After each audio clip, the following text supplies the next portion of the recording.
વારંવાર અમારે વેપારીઓને રોડ ઉપર ઉતરીને ઝઘડા જ કરવાના છે?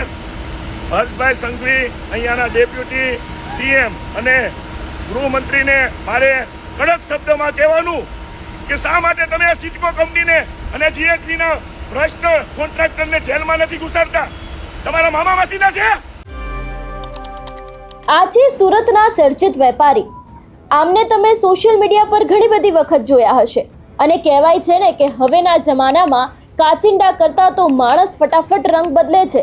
8 જુલાઈએ કહ્યું કે અધિકારીઓને સ્ટીલના કીડા પડવા જોઈએ.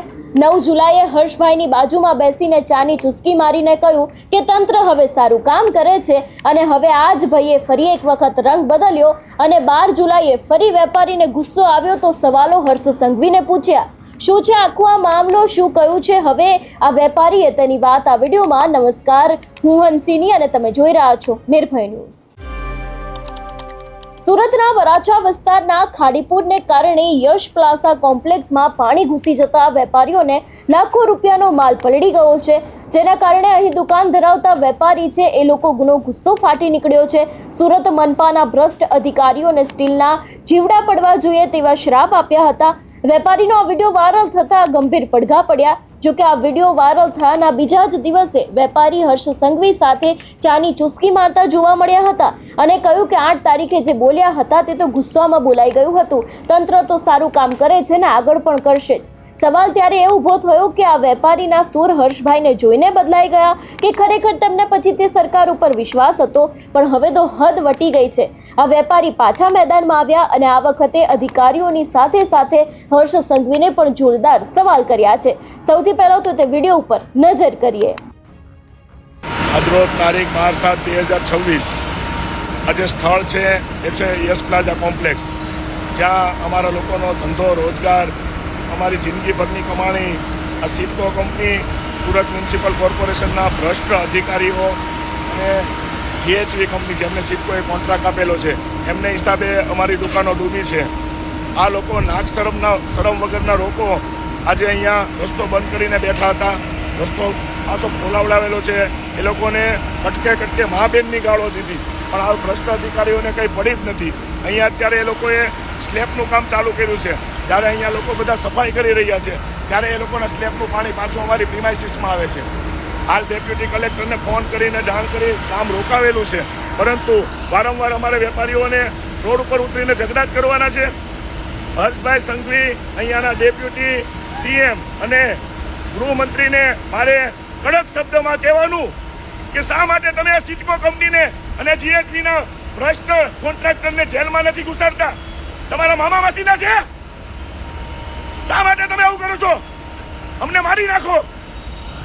અમારે કામ ધંધો કરવાનો કે આની પાછળ રોજ ઉઠીને ઝઘડા કરવાના? શા માટે તમે નથી કરતા? એ લોકોને આજને આજ જેલમાં ઘાલો તો જ આ લોકોને ભાન થશે. આપણે જોયું કે ભારોભાર આક્રોશ સાથે વેપારીએ વિડીયોમાં ગૃહમંત્રી અને નાયબ મુખ્યમંત્રી હર્ષ સંઘવીને સીધો સવાલ કર્યો છે કે આ ભ્રષ્ટ અધિકારીઓ અને કોન્ટ્રાક્ટરો તમારા મામા માસીના દીકરા થાય છે કે તમે એને જેલમાં નથી નાખતા? ડેપ્યુટી કલેક્ટરને ફોન કરીને હાલ પૂરતું કામ તો રોકાવી દીધું, પરંતુ અમારે વેપારીઓએ ધંધો કરવાનો કે રોજ સવારે ઉઠીને આ ભ્રષ્ટ અધિકારીઓ અને કંપનીવાળા સાથે રોડે ઉતરીને ઝઘડા કરવાના? આના કરતાં તો અમને મારી નાખો. હવે જે વેપારીના સૂર હર્ષ સંઘવીના જવાથી 24 કલાકમાં બદલાઈ ગયા હતા, તે જ વેપારીના સૂર હવે 2 દિવસ પછી ફરી બદલાયા. આશા રાખીએ કે આ સૂર પાછા ના બદલાય અને તેમના કામ થાય. અહીંયા એક વાત હર્ષ સંઘવીને પણ કહેવાની, તમે ગયા હતા તો વેપારી બંધ થઈ ગયા, પણ હવે તમારી ગેરહાજરીમાં જે સવાલો ઊભા થયા છે એના ઉપર પણ જરાક ધ્યાન આપજો ને તે વિસ્તારના કામ કરજો. સૌથી પહેલા તો એ વિડીયો ઉપર પણ નજર કરીએ કે જેમાં તેમના દ્વારા 8 જુલાઈએ શું કહેવામાં આવ્યું હતું અને એ બાદ 9 જુલાઈએ શું કહ્યું. મારું નામ ગઢિયા મહેશ છે. હું વરાછા રોડ યશ પ્લાઝા કોમ્પ્લેક્સમાં એક નાનો વેપારી છું.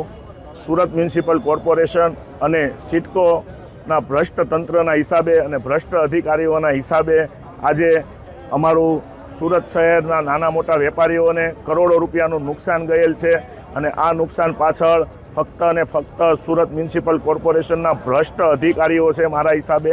અને મારી સુરત શહેરના તમામ વેપારીઓ અને એમના પરિવારોને નમ્ર અરજ છે કે તમે લોકો આ ભ્રષ્ટ અધિકારીઓ અને એમના પરિવારોને સ્ટીલના કીડા પડે એવી દિલથી મહાદેવને પ્રાર્થના કરજો, જેથી કરીને એ લોકો ઝડપથી મરી જાય અને ભવિષ્યમાં એમના હિસાબે, એ ભ્રષ્ટ અધિકારીઓના હિસાબે સુરત શહેરના કોઈ લોકો હેરાન ના થાય.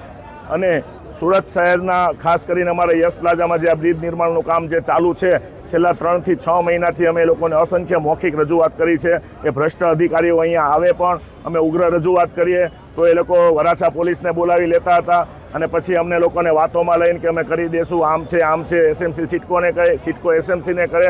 અને આજે એ લોકોની ગંભીર બેદરકારીના હિસાબે અમારું યશ પ્લાઝા કોમ્પ્લેક્સ જે કોમ્પ્યુટર, લેપટોપ, સીસીટીવીનું હબ છે, અહીંયા મોટા પ્રમાણમાં હોલસેલરો છે, એ દરેક લોકોનો માલ 100% નષ્ટ થઈ ગયો છે. જેવી રીતે ડેમ તૂટે અને પાણી આવે એવું 15 થી 20 મિનિટમાં સંપૂર્ણ યશ પ્લાઝાને જળબંબાકાર થઈ ગયેલ છે. અને આ વરસાદી ડ્રેનેજ વોટરની જે લાઈન આવે એમાં ભંગાણના હિસાબે આ થયેલ છે. બાકી સુરતની અંદર અને અમારા યશ પ્લાઝામાં કદાચ 1 કલાકની અંદર 20 ઇંચ વરસાદ આવે તો પણ પાણી ન આવે.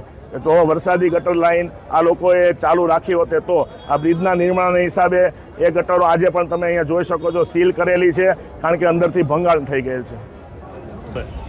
7/7/2026ના રોજ સુરત શહેરમાં જે વિનાશક સ્થિતિ ઊભી થઈ છે પાણીના હિસાબે, અને હું ખુદ મારી પર્સનલ વાત કરું, મારા ઘણા વિડીયો ગઈકાલે મીડિયામાં વાયરલ થયા હતા, બરાબર. અને ઉગ્રતામાં મેં ઘણું બધું કીધું છે અને હજુ બી હું કેસ કામ નહીં થાય. પણ આજે મારા માટે ખુશીની વાત છે કે ગુજરાત રાજ્યના ગૃહમંત્રી અને ગુજરાત રાજ્યના ડેપ્યુટી સીએમ સાહેબ મારી ઓફિસની મુલાકાતે અને મારા કોમ્પ્લેક્સના અને મારા આજુબાજુના વિસ્તારના મુલાકાતે આવેલા છે. અને ખરેખર એમણે દિલથી અમને લોકોને અમારી દરેક વાત સાંભળી છે. આજે સત્ય છે એ કહું છું, બરાબર. કોઈ આમાં વખાણ કરવાવાળી વાત નથી. ઘણા લોકો પાસે એવી બી કોમેન્ટ કરશે કે તું તો કાલે આમ કહેતો હતો, આજે તો ઘૂસી ગયો. એટલે આ ખાસ તમને કહું, જે રિયાલિટી વાત થઈ છે, ગ્રાઉન્ડ ઉપરની વાત થઈ છે, અહીંયાના સ્થાનિક પોલીસ અધિકારી શ્રીઓ, કમિશનર શ્રીએ, સુરત મ્યુનિસિપલ કમિશનરની ટીમ અને કલેક્ટરની ટીમ અને સર્વેયરની ટીમ, સંપૂર્ણ ટીમ લઈને આવેલા છે. કોઈ ખાલી વિડીયોગ્રાફી કરવા માટે કે ફાંકા ફોજદારી કરવા માટે સાહેબ નથી આવ્યો. આ રિયાલિટી છે. આવતીકાલે અમારી જોડે વેપારી જોડે સંકલન કરીને કલેક્ટર ઓફિસર સાહેબે મિટિંગ પણ રાખેલી છે. સાહેબનો ખૂબ ખૂબ આભાર માનું છું, દિલથી આભાર માનું છું સાહેબ. અને ખરેખર સાહેબે આજે જે ગ્રાઉન્ડ પર કામ કરેલું છે આવું ભૂતકાળમાં પણ નથી થયું.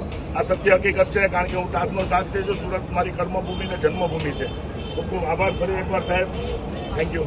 આ વિષયને લઈને તમારું શું માનવું છે અમને કમેન્ટ કરીને ચોક્કસથી જણાવજો. તેની સાથે અમારી ચેનલ નિર્ભય ન્યૂઝને લાઇક, શેર અને સબસ્ક્રાઇબ કરવાનું ભૂલશો નહીં. નમસ્કાર.